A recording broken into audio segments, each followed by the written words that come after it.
Welcome to another episode of Civic Cipher. I'm your host, Ramses Ja. They call me Q Ward, and my name is Q Ward, so it's kind of cool. Another week for you. A lot more stuff to talk about. Hopefully we lined up a pretty informative show. I think that we have a lot to talk about, of course. So stick around, because coming up in the show, we're going to be talking about how the feds deliberately targeted BLM protesters to disrupt the movement. Ooh, no big surprises there, but we're going to get into that, peel away a few layers. We're also going to talk about a personal story that I have about, of all people, Dog the Bounty Hunter. And I really want us to re-examine something that we talked about on the show before, which is how necessary is cancel culture, or how effective is cancel culture. So I definitely want to get into that as well. We're going to have to check in with DJ Swirl for our Way Black History Fact, where we're going to be talking about Mexico, our neighbors to the south, and the role that they played during slave times in this country, and how we might actually like to know their stance during slavery. And of course, our Baba segment, Q has something that's kind of special that we're going to talk about there. But first, as ever, we're going to get into some ebony excellence. So, I got an interesting one here today. Talk to us. All right.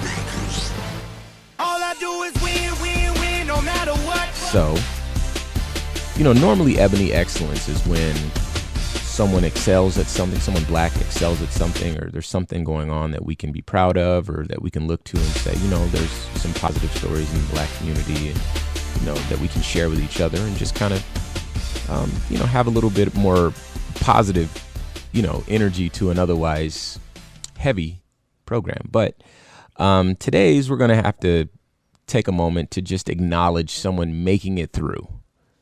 Sometimes excellence is just enduring. And I think that's exactly what happened with Keith Walker, who is now 53 years old. The reason he's in the news is because he served nearly 30 years in prison for murder before being exonerated. And of course, he filed a lawsuit. This happened in Chicago, so it was against the Chicago Police Department, alleging that he was beaten, tortured, and officers coerced him in deciding a false confession, which, as we know from, the video When They See Us, and from our own personal stories, and of course many documented instances throughout history, is something that does happen, especially to black and brown people when they're incarcerated. And he says, quote, "I think everyone in the world should know that these people are still out here. He wants justice, and he's starting the lawsuit today because he's seeking justice for the people who were treated unjust, not like human beings." The person responsible for putting him in prison is the Chicago police commander, John Burge, who died, but the lawsuit names his estate. And I guess he had a, quote, midnight crew of officers and detectives that are believed to have, arrested falsely over 100 people, mostly black men. And they really sought to obtain false confessions. So there's this big whole thing that's come to light. And Keith Walker, of course, is shedding more light on that injustice. And really what we want to do is applaud his endurance, and then his desire to not just disappear off into the shadows, but really make this a public undertaking, and shed light on it. And in Chicago, of course, that is something that's very necessary, because Chicago has a lot of problems to deal with. So, Keith Walker, we salute you. We applaud you here with our Ebony Excellence segment on Civic Cipher. With that said, I think that it's time to talk about cancel culture again. Now, Q, the last time we talked about cancel culture, we had mixed feelings on it. You recall? Yes, I do. So there's one line of thinking that suggests, well, there need to be consequences for people who step out of line. And then there's another that often doesn't get considered, line of thinking that suggests that, well, if we cancel everyone out and we don't leave any room for forgiveness in the narrative, which has been kind of a central theme for our show here, that at best, we don't allow for people to grow as humans. And that's something that we all should be able to do.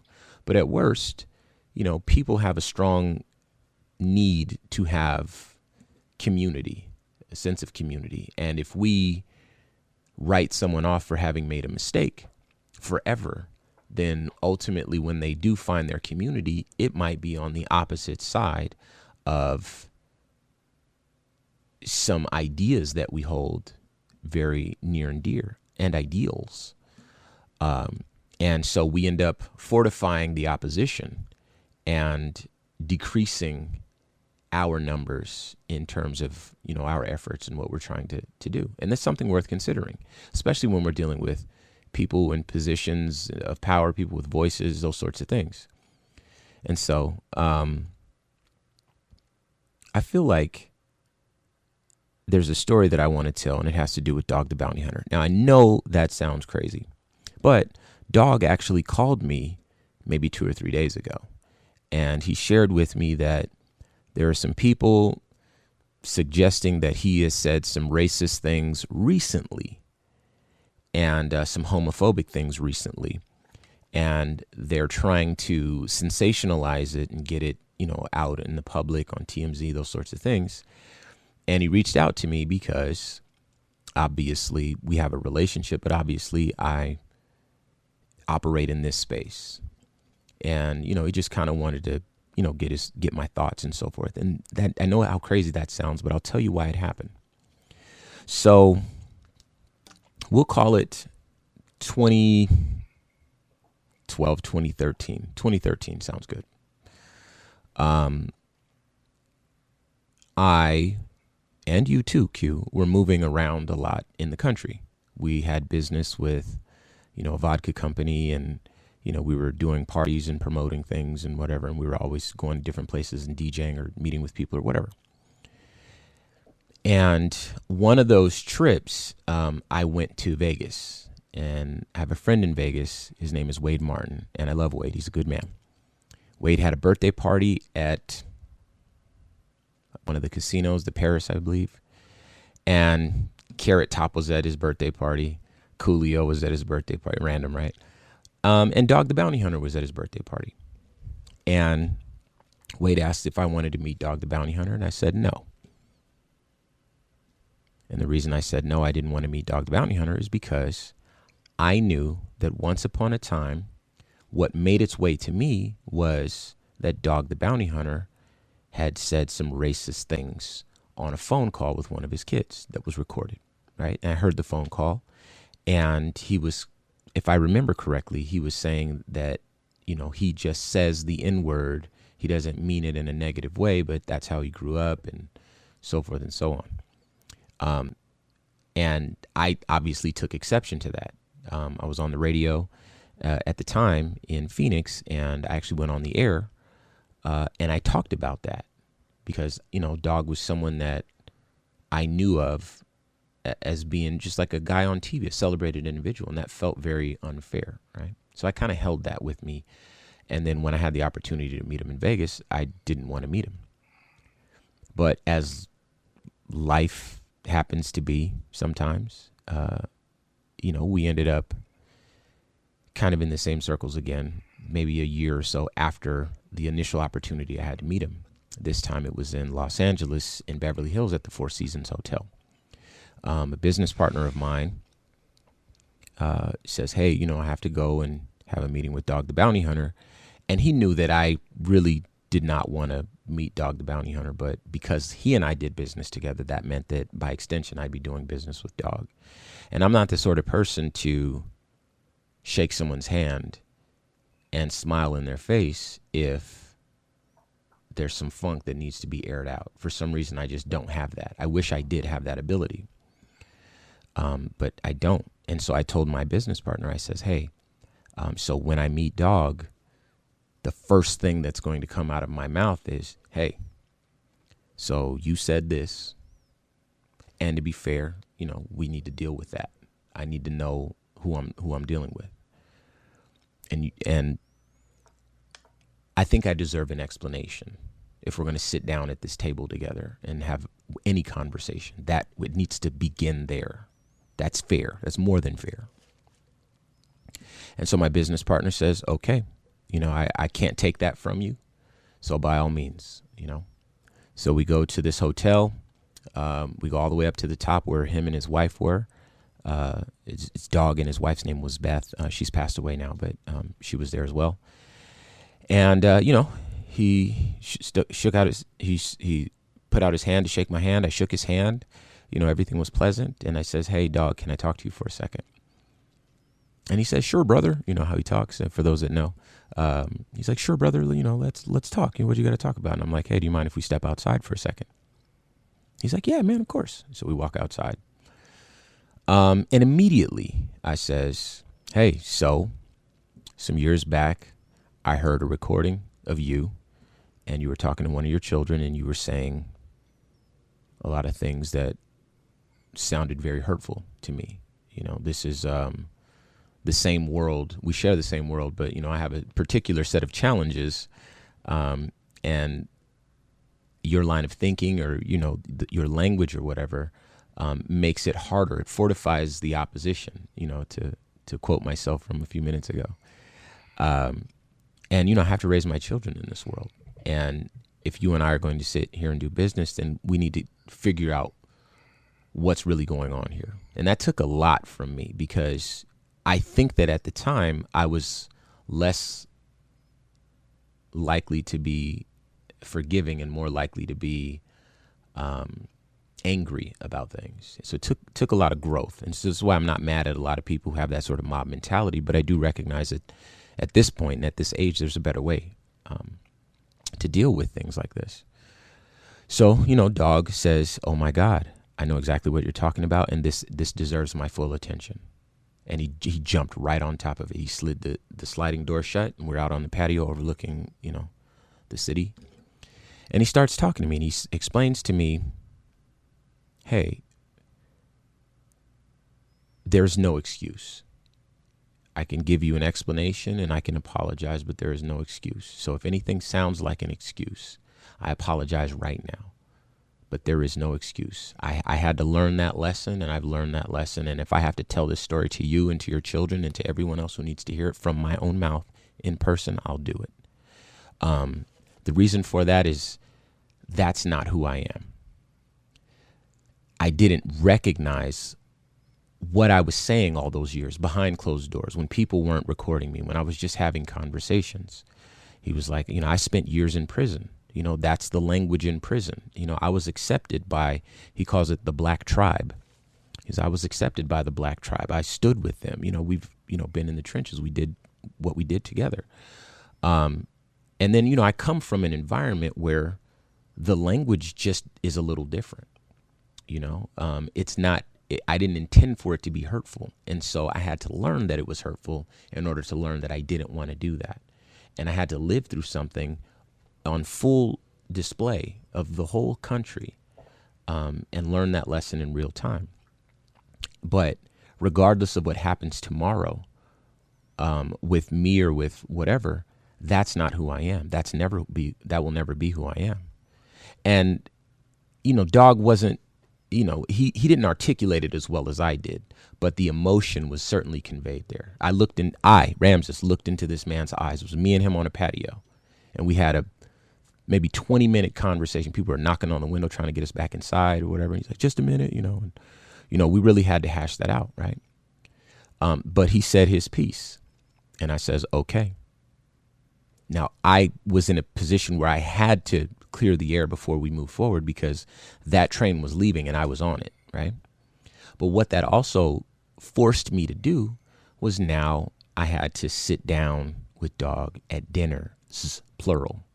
I had to go places, plural, with dog in the same car with me. I had to spend time with dog's wife, with their entertainment lawyer, Amy Weiss. I had to, their agent, Amy Weiss. We basically, a 1 day or 2 day trip turned into a 2-week trip. Sometimes that's just the way things go when you're trying to hash out details and you're, whining and dining or whatever. And so I'm along for the ride with this entourage. But after that, dog took a particular interest in me. And he really wanted to check in with me. And I think that I earned his respect early in our relationship. And then perhaps a little bit further into it, I began to earn he began to earn my respect as the days went on. Because an apology, regardless of how heartfelt it is, it's a start, but it doesn't, make everything right. And so after being able to observe him and to be in his presence and to know the way he interacts with people, to see how he shares the same love when he puts his arm around one of his fans who's white, is the same sort of approach that he puts around someone who's black or Hispanic or whatever. There's certain hesitation, certain little nuanced things, little subtle things that you'll pick up on when people are like not really comfortable. They're outside of their element. And I didn't get any of that. And I promise I was looking for it. Because at the time, I think I wanted to be angry. I had already gone on record. I talked about it on the radio. I wanted to be angry. Or I wanted to have a reason to continue to tell the story. And I found nothing. If I'm honest, he was the nicest person in the world. And his wife loved me. His wife never knew her whole life. She never knew what Dog and I talked about. Dog and I never shared it with anyone in the room. It was just we had to have our moment before we move forward. Now, after that, we kind of knew each other. We, kept in touch. I mostly kept in touch with his wife just because she took a liking to me as well. And, we were connected on Facebook. And so we'd keep up with, her and her kids out in Hawaii.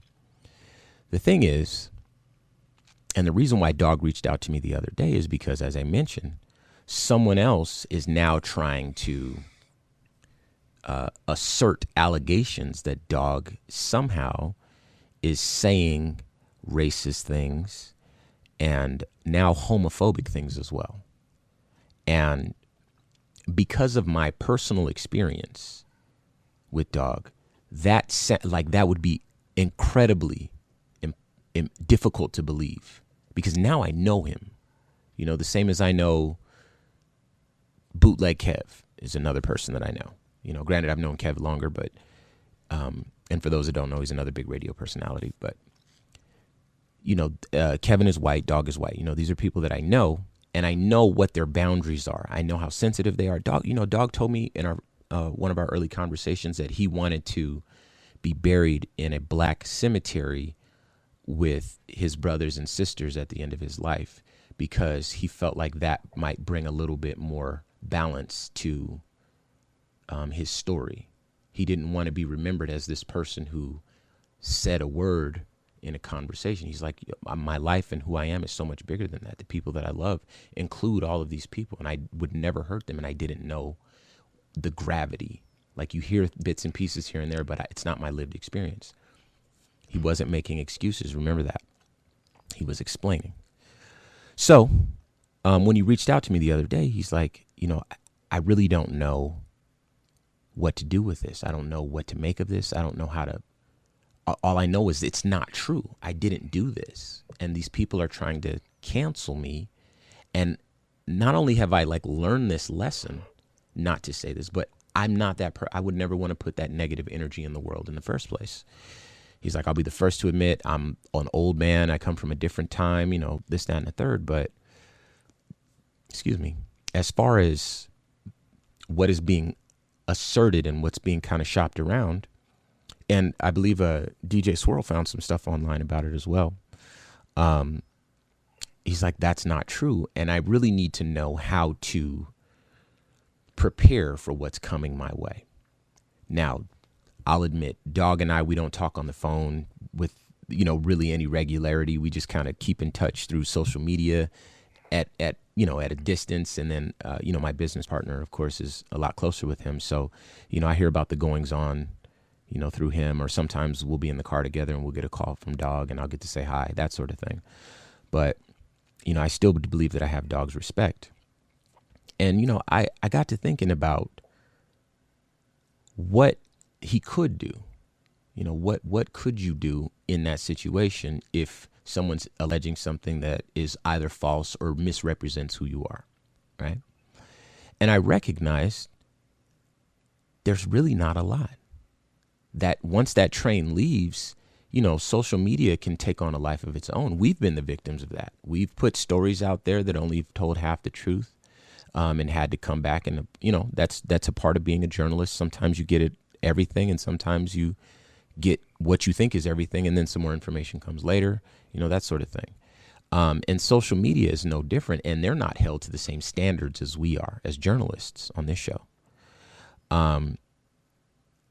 And so I got to thinking again, like, well, what's the purpose of someone trying to drag down Dog the Bounty Hunter, who I personally, Ramses knows him, What is the reason for that? What's the motivation behind it? And of course, there's some obvious answers, okay? Some of them include, if you can sensationalize something or reignite some old issue that has happened a long time ago, perhaps it's easier to fan those flames and get it out there a little bit more. And then, the more clicks a website gets, or the more, people are talking about it, people stand to make money off of that. And then, of course, if it's actually based in reality, there's something to be said about, bringing attention to someone who is genuinely in the wrong and needs to be educated. And, in pondering Dog's predicament, I started to kind of revisit that topic of, well, what's the purpose of cancel culture? Is what we're trying to do make the world a better place? Or are we trying to knock down people who are still alive, who can still learn, who can become allies on our behalf and help fight our cause? They need to be educated. Not everyone's lived experience is the same as ours. And I'll admit, I'm not the most forgiving person, but, throughout my life, I've learned certainly that forgiveness absolutely has its place. People that you forgive who have committed some sort of offense or have sinned against you, if you forgive them, those people, in my experience, tend to be even more loyal than people who have not committed some offense to you, because now they're indebted to you to some degree. That's not to say to be a fool and let someone continually, commit offenses or whatever. But, there's an old philosophy, I believe it's biblical, that suggests that you're supposed to turn the other cheek. And that's not Ramses. I'm sure that wisdom's been around a lot longer than, any of us who are on this planet today. And I think that there's something to be said about that. That's not to say that I don't believe that cancel culture has its place, because I can't say that. There's some people we just don't need to do business with them. They're on their journey. They're committed to that.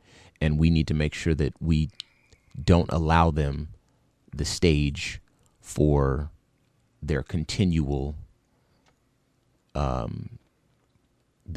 spewing of their hatred, or whatever it is that they're doing. And so it certainly has its place. But if folks can be educated, I implore us collectively, marginalized people, to allow a little bit of room for forgiveness, because I think that can be effective. I know I talked a lot. I knew I was going to, but I would love to hear your thoughts. Forgiveness, redemption, repudiation, canceling, whatever you want to call it, they all have their place. Turn the other cheek is something I heard my whole life growing up in the church, but I never heard be stupid, right? You got two cheeks. So, be very, very judicious in who you allow to slap you on both of them. There will always be a place for people who do not have redeeming qualities. There are people who will say sorry with no intention of changing behavior. So we have to use a heightened level of discernment in whichever direction we choose to go, if we're going to cancel someone or if we're going to forgive and, try this thing again. With regard to Dog, the bounty hunter, I don't know him personally, so I can't speak to his character, his intentions, or anything like that. I had some pause, though. I heard you say Dog like bootleg Kev. I have to press the pause button on that one. That's a big one. For all of us that are listening, Ramses has known Bootleg Kev his whole life, and Kev and I might be the closest people on earth to Ramses. So I'm gonna press the pause button and smash on the brakes, pull the e-brake, unplug the power, everything on the idea that he knows dog like he knows Bootleg Kev. So Yeah, I'll let fair. Ramses get back to you guys on that one, but I can't sit here and let that go across the airwaves. Yeah. With me sitting here. Yeah, that's fair. But I do know Dog, and I know him well enough to speak on his character, and those are my thoughts. Not just on Dog, which I know is strange, but also on the idea of just canceling people. Ready, fire, aim. I think that might be that might work against us ultimately. But that's a good place for us to pause and remind you. And now, proper propaganda. Watch it. Pull my mic back. You like that? Journalists with journalists too. We can strike back. Hardcore reporters with orders from headquarters. Behind enemy lines, sidestepping the borders. If you're just tuning in to Civic Cipher, I'm your host, Ramses Ja. They call me Q-Board most of the time. And please stick around. Coming up in the show, we are going to talk about how the feds deliberately targeted BLM protesters to disrupt the movement. And also we're checking in with DJ Swole for our Way Black History Fact. But first, let's talk about becoming a better ally. So, Q, I know you have something for us with respect. Well, I mean, I guess we can say I have something for us. I'm actually quite troubled by how limited the information is on this thing that came across my social media feed. A young woman, I'm guessing, is filming a family in a Costco. I'm not sure of where or when, but the behavior in the video is very, very disturbing. There is a black child with a white family. That statement by itself has nothing wrong with it. But if anyone could see this video, the behavior, the body language, the facial expressions, and the treatment of this young girl by the family that she's with is very, very disturbing. A woman claims to have exposed that this family is treating this child like a slave and that the child is being sexually abused. The child has all of the body language of someone being trafficked or abused or being held captive. And then there's nothing anywhere. So I've been asking Swirl and Ramses, what can we do besides talking about this? Because I can't find an actual news story on this. There's this clip on social media that I've seen a couple times, and then there's nothing. The little bit that I've read is that the police were called and nothing was done. No investigation, no nothing. And again, if you can see this footage, it's quite troubling. I guess the reason why this is worth talking about is that someone saw something that they thought was wrong and they said something about it. It did not get the type of attention, the necessary attention that this young woman thinks that it deserved. I clearly think it deserves more. Again, if you can see the footage, you have an idea of what I'm talking about. Just the way that the man is walking with the young lady and the way the family is treating her, it's definitely troubling. Having recently done some training with regards to being able to notice children and people, not just kids, but people in general that are the victims of trafficking or kidnapping or being held captive. This video looks exactly like the training videos that I saw. So become a better ally by not just keeping your lips pressed together when you see something that you know doesn't look or feel right. Saying something to somebody as a start, but hopefully we can find a way to do more than just say something. I like that. There's for our white female listeners, if you're not a Karen, just know that Karen energy exists within you. And if you use it for good, maybe, maybe we can, make you into a better ally, which is sort of what we're trying to do. But, you have that sort of a voice where people listen to you. And that's exactly what happened here. And obviously it didn't go as far as we'd like, but hopefully we'll see what happens with it. But please continue to speak up if you see black people being abused, mistreated, anything like that. It goes a long way for us because your voices, and even if you're white male, your voices carry further sometimes, and sometimes they carry into circles where ours just really has no effect on the way that world moves. And so, please become a better ally by speaking up. Moving on. This one is kind of interesting. So, all right, Q. If I were to tell you that the feds deliberately targeted BLM protesters to disrupt the movement, would you believe me? Would I need to convince you? I was just about to say, obviously, but sure, for to humor you a bit. Sure, I would believe you, Ramses. Okay, yeah. Now, let me ask you this: why would you believe me? Because I saw what happened on January 6th. I saw the lack of response to it. I saw the lack of outrage. I saw the lack of uproar. Like I've seen what the other side of this looks like. So it requires very little mental power of me to believe what you just said. All right. So let me take this a step further. So on the show, we've talked about the Panthers quite a bit. We should probably talk about them again. But, certainly early on in the show, we talked about the Panthers a few times. We talked about Fred Hampton and a number of other names. I could go on. And what's true in a lot of these stories is, well, the government was involved in undermining the efforts of these groups, these people, so forth and so on. It was not a conspiracy. It wasn't, people being paranoid. It actually is documented. There's like records and people on record saying things and files and so forth. People were, executed and made it look like all that sort of stuff, right? But, the authorities were strategic in trying to silence black voices and to quell the movements, historical movements of black people trying to, chase equality in this country.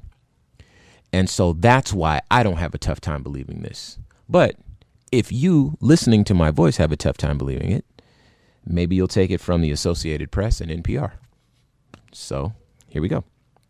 Now I have a hot take from someone named Tani Abushi. And she's a civil rights attorney in New York, I believe. And I want to read some of what she has provided in her summary of, this headline. But, for yourself, for your own purposes, again, it's available, NPR, Associated Press, and so forth. She says, NYC is home to pretty much every protest you can think of, from Free Palestine to climate change, the Women's March. I've never seen a police and prosecution response to any of the protests like I have for BLM protesters. The targeting of BLM protesters like this only serves to shut down the movement and stop accountability for police brutality. I kind of want to say that again.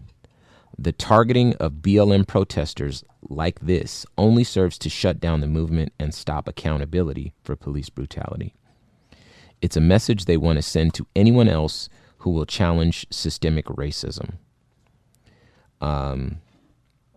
And some of the things that were found in these studies, among those cases where comparable state-level charges could have been brought, 88% of the federal crime charges carried more severe potential sentences than the equivalent state criminal charges for the same or similar conduct. So that's one thing to think about.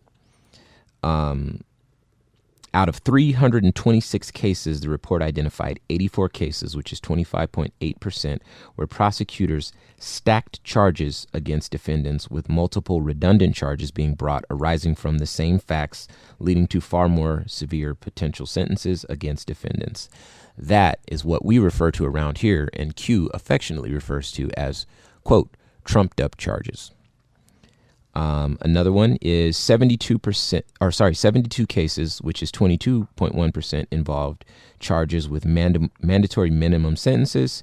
67 cases, or 20%, involve charges of offenses where the defendant is alleged to have attempted, conspired, or aided and abetted an underlying crime without having actually committed the underlying criminal conduct. So, in all, what we see is that even, as citizens in this country, even our rights to assemble and protest, our freedoms of speech, our freedom, really, in essence, to help shape the world that we want to live in, shape the country that we want to live in. Very much the minority still, we kind of remain constant at 12% according to the census that we talked about. I believe it was last week or the week before. But, our voices matter in helping shape the world that we live in theory. And we see deliberate, strategic attempts to target, to give harsher sentences, and basically create political prisoners out of folks who want to be a little bit more vocal and a little bit more active. And you and I both know people who have been victims of this, have been on this show. People who've been arrested have been on this show as soon as they get out of jail. And of course, we knew that. They've come up and told their stories. Oh, yeah, they had a file on me already. They knew where I lived. They had pictures of me at my house. And blah, blah, blah. They knew all this stuff before they even arrested me. And when they arrested me, it was for jaywalking, And then they stacked all these other charges from things that happened months prior in the protest and had nothing to do with anything. And now I'm in the system, and now I can be a repeat offender. And now, I'm a part of their story that they're telling, and, to be fair, everyone that's told that to us on this show knew that that's what they were signing up for. One person that comes to mind is Rocky Tirade. Another one is Zara. Our first episode was with Zara from Black Lives Matter. And so for folks who actually visit the website, civiccipher.com and go back and listen to old episodes, those are some names that'll stand out to you, and you can listen to their stories yourself. But I think it shows another level of how unfair things are and how much of an uphill battle there is, and why, let's say you're just kind of a casual listener to your Black brothers and sisters, and you're not really involved with, trying to make the world a better place, but you kind of hear them, and you try to do a good person when you go to the store and you donate a couple of dollars here and there, whatever. But, you have your moments where you're like, well, they're always talking about the same stuff. It's because of things like this, things that might never make it their way to you, things that you might not hear about, things that there's like active forces suppressing, these challenges to a white supremacist system and country that we live in. We're not saying we hate the country. We're just saying we know we can be better. We can be better brothers and sisters, for people who are very patriotic, because they like to say that, well, if you don't like the country the way it is, then you must hate America. No, I live here. I was born here. I was born in California. This is the only country I know that I've lived in, that I know. And it can be better. I equate it to a house. You can be born in a house and love the house, and it doesn't mean it can't be better. You can install new things. You can knock out a wall, put in new furniture, whatever. But people always feel like you're being anti-American by bringing attention to these things, and by bringing attention with some frequency, sometimes the narrative is that you're always complaining. Well, if our voices aren't heard, then yeah, we're going to have to say the same things over and over again. And if the leadership is getting snatched off the streets, then they never get to, finish what they started. And if they're, a lot of people don't do the research, especially in this country, about what a political prisoner is. These are people who haven't caused any harm to society. They wanted to change society for the betterment of everyone. And because a very small amount of folks, typically on the other side of, the thin blue line or whatever, don't really like that, then they'll make them into political prisoners. And some people end up losing their lives to it. We've seen that happen time and again with a lot of our leaders once they get too big or have too much momentum. And I think that this is part of the reason why at least in my city where I live in Phoenix, Arizona, for those that don't know, I had to be very careful about the degree of my involvement in the protests of last year and some of the protests of this year with the Stop Asian Hate protests and some of the other things that have gone on in 2021. I've had to really be mindful of the degree of my involvement because of these factors that I knew were already in place. The truth is that there's not a lot of radio shows that exist that bring attention to this sort of stuff. Certainly not in a long form conversational way like what we're doing, Q. And I know that in the cities where we air, we're the only show like this. So imagine if I get arrested, then all the leadership, they lose their platform to come up and say, these are our demands. These are what these things mean. And explain to people, now the opposition, the media opposition gets to tell the story that really requires black voices. It really requires people to say what the what is and to explain it. And I think that this is, it's kind of weird, it's kind of meta, but this is kind of a great example of why, because no one else is going to ever go on the radio and say, hey, they're arresting us just because we're protesting. They're targeting us. They're putting us in jail. They're trumping up the charges so that we can be limited in our protesting capacities and we can be less effective because they have a vested interest in maintaining a white supremacist status quo. It's documented. Again, you don't have to take Ramses' word for it or Q's for that matter. You could just look at the Associated Press. It's pretty reputable. If you think it's more reputable than my voice, I implore you to look it up. But everything's there. Everything checks out. And I recognize that we get a lot of our news sources from places that will tell black stories because those are the types of stories that we tell. But this one is not a black source. This is the Associated Press is global.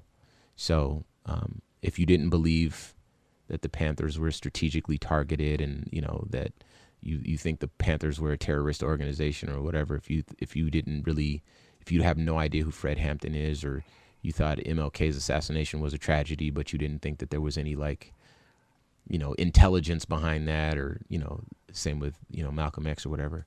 This is something that you can point to. It happened in your lifetime and it's documented and it's out not a year later.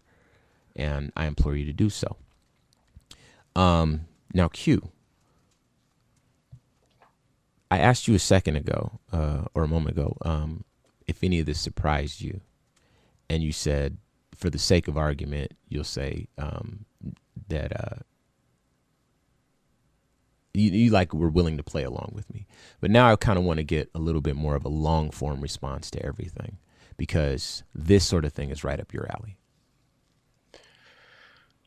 I think it's really interesting that we have to prove beyond a reasonable doubt things that are so blatantly obvious, right? The way that our police departments responded to our peaceful protest in full riot gear with full intent of being aggressive with us was so blatant and flagrant and so different than the way they responded to armed protesters on the other side of the street. Armed protesters that showed up not just to our nation's capital, but to capitals all over our country with assault rifles, were met with far less resistance than us holding a piece of cardboard. We need a voice that isn't black to say that this is obviously different and that we're obviously being targeted. We need the Associated Press to say this. We need someone that doesn't look like us to deliver a believable, what you perceive to be non-biased opinion on this topic. Is that what we need? You can't use your own eyes and see what's incredibly obvious? Or do your eyes say that when the people holding the signs look like us, they're criminals, and when the people holding the assault rifles are white, that they're patriots?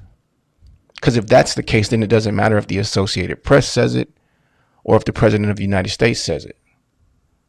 Your mind is already made up. You've already decided which side of the street that you're on, right? So we spoke earlier about cancel culture. We spoke earlier about there being room for forgiveness and redemption. But when so many people have shown that they have no desire to be redeemed, they don't have any redeemable qualities, it's very hard to not strike out in the way of, okay, cancel. That's just a reaction to centuries of this type of targeting, this type of abuse, this type of injustice. It's the response of a dog. If you ever heard people talk about rescuing dogs that have been abused, when they get into that new home with that loving family, that dog is not ready to be loved yet, because that dog has been abused so much that it's ready to react to the abuse. So you speak about how, sometimes people are quick to cancel. It's because they can't help it. How else am I supposed to react to the person that every time I see them slaps me in the face? I'm going to jump. I'm going to try to protect myself when someone looks like they're going to raise their hand to me. So when all of our existence has shown that the way that we look is criminal and that we're going to be treated as such, I'm absolutely not surprised when I hear a story like this. And if you guys have listened to more than one of these episodes, you know I'm the least optimistic of this group. I'm the least hopeful, because stories like this are not rare. I've said this on the show before. We do not have to sift through tons of pages to find things to talk about on this show.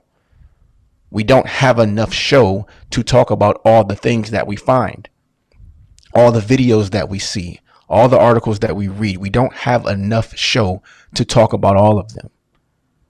So if my tone seems a bit angrier today, it's because I'm exhausted. I don't feel like things are getting better. Maybe once upon a time they were, right? And we've somehow, and I've heard hundreds of people downplay the Obama election. Mm-hmm. Barack Obama, and if you Google Barack Obama and read his middle name, you will realize how nearly impossible it would be for somebody that looks like him with that name to be elected president in this country. I cried, I danced, I played my music real loud, and I celebrated. Because when my mother was of voting age, she couldn't vote. Period. My black mother in the state of Georgia, when she became legal voting age, could not. I got to vote twice for the first black man to become president of this country. And we tried to downplay it. And there's a reason why.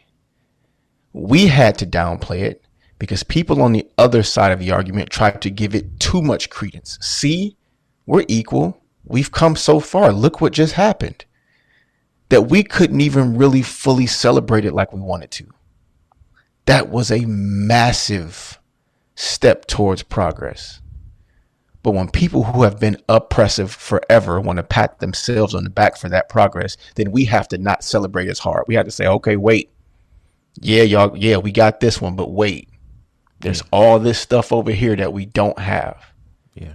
But the steps that we've taken backwards since then, like, you should be disgusted by it.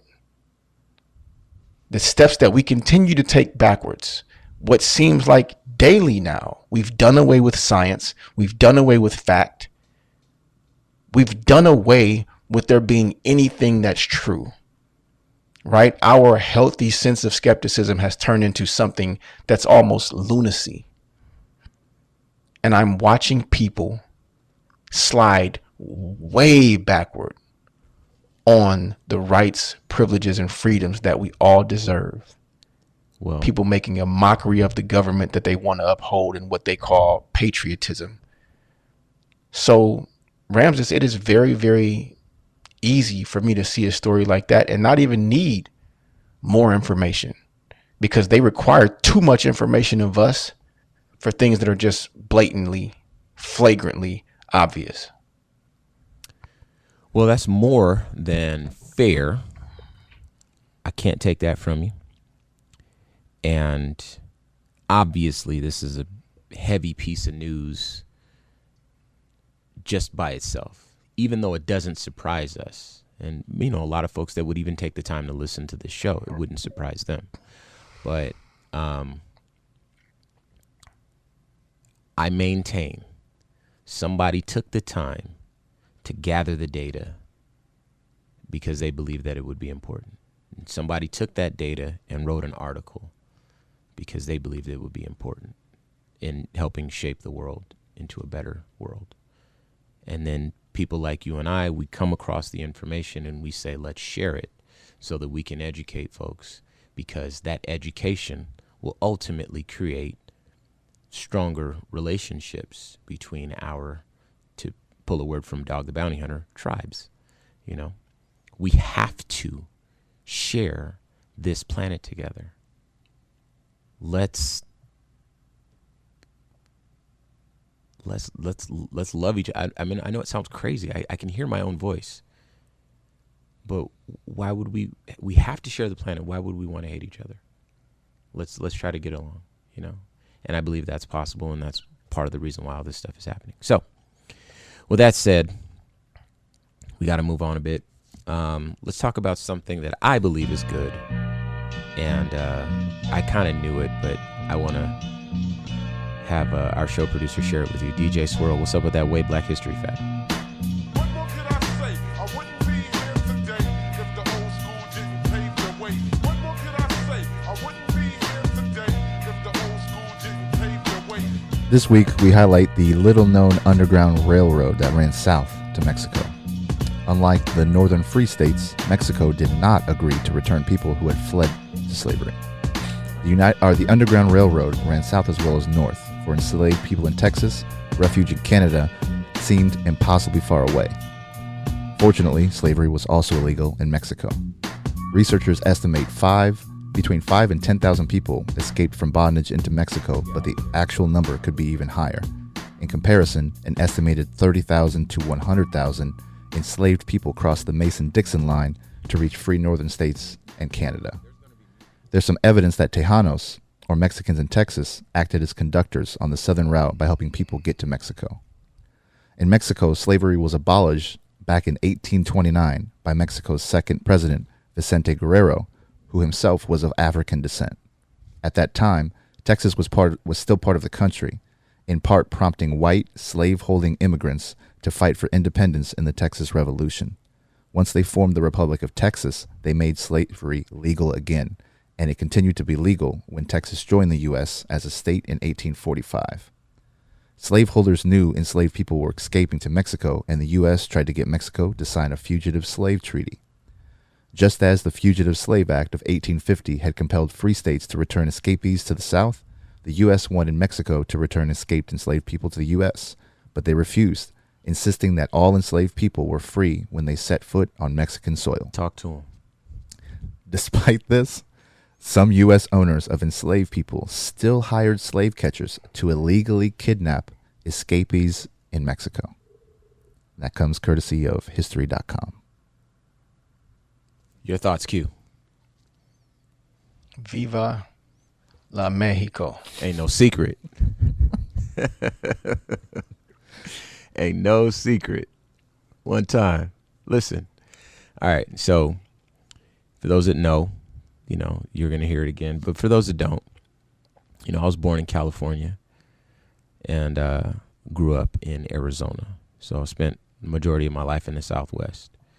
And I have a grandmother who's from Cuba. So Spanish, believe it or not, it sounds weird, but Spanish was my first language. That's what I know how to speak until I was like maybe 3.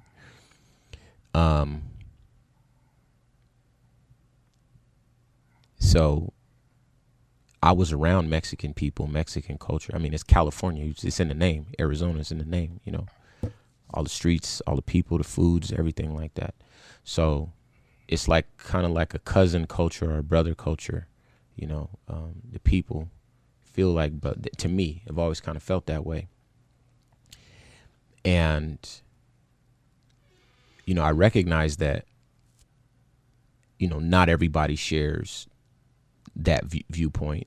There's a lot of prison culture that makes its way onto the streets. Prison, a lot of stuff is segregated by race, and then that culture makes its way onto the streets through illegal activities or whatever, and neighborhood cliques and gangs and that sort of stuff.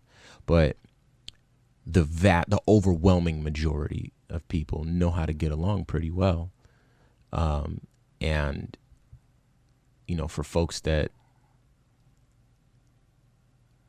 maybe have some prejudices against one side or the other, I'm talking just between black folks and brown folks, I love this story because this shows that before your grandparents were born, Mexicans been holding us down, and we've looked at Mexico as a place where we can be appreciated as men and women, live full lives, and there's a brotherhood that's a lot older and a lot more established than a lot of folks know.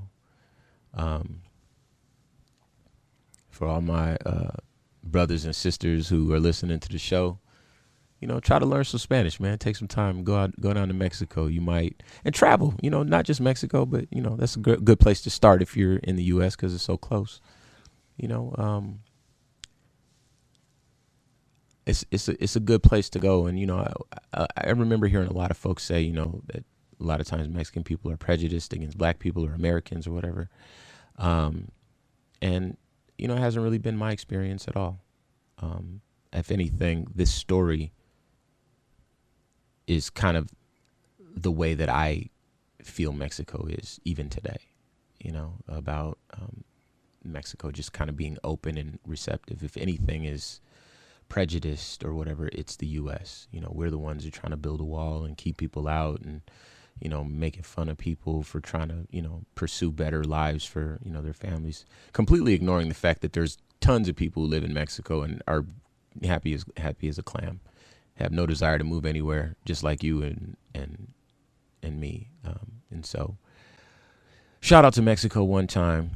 Shout out DJ Swirl for that Way Black History fact. That's definitely perhaps one of my favorite, because a lot of times with the Way Black History fact, we talking about something foul that some company did to black people, and we got to deal with that and be like, hey, this is why we are where we are. But I remember when I first found that out about Mexico and slaves escaping to Mexico, it helped me to start thinking, because in my lifetime I've seen Mexican people with black features, brown skin, curly hair, and they're as Mexican as the Mexican flag, and so, I'm really glad that we took the time to,